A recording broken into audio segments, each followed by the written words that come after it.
si vede. Ah, eccolo. Buongiorno. Senza strumenti. Indovina? Dai. Li ho portati. Quando vengo da voi senza le mie adorate canne non posso fare niente.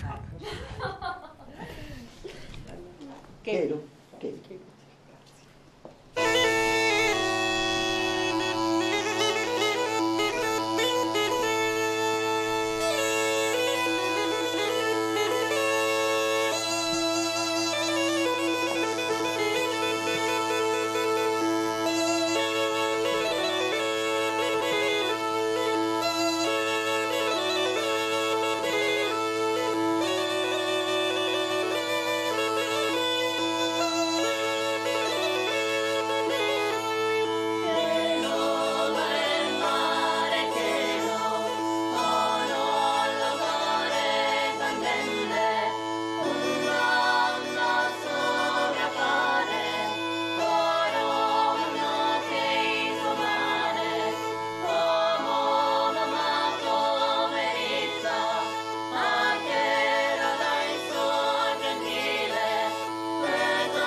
Valeria Pilia, tu sei l'anima delle Actores Salidos, un gruppo di solo donne che cantano, una delle realtà più vivaci della musica popolare sarda, no? Sì, è da anni che abbiamo intrapreso questo studio sul canto popolare rivolto alla femminile, sulle tradizioni, però innovando anche le tradizioni. Abbiamo ripreso questi canti che nascono monodici e li abbiamo rivisitati in chiave polifonica, quindi innovando, se vuoi, un po' in moduli tradizionali. Domine labia mea peries.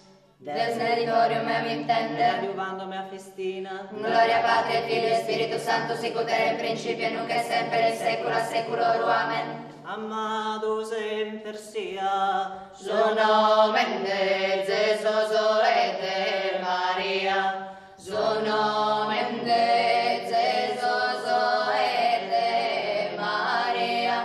Laudemus Pius et Pius. Su nomen de Maria et de Gesù.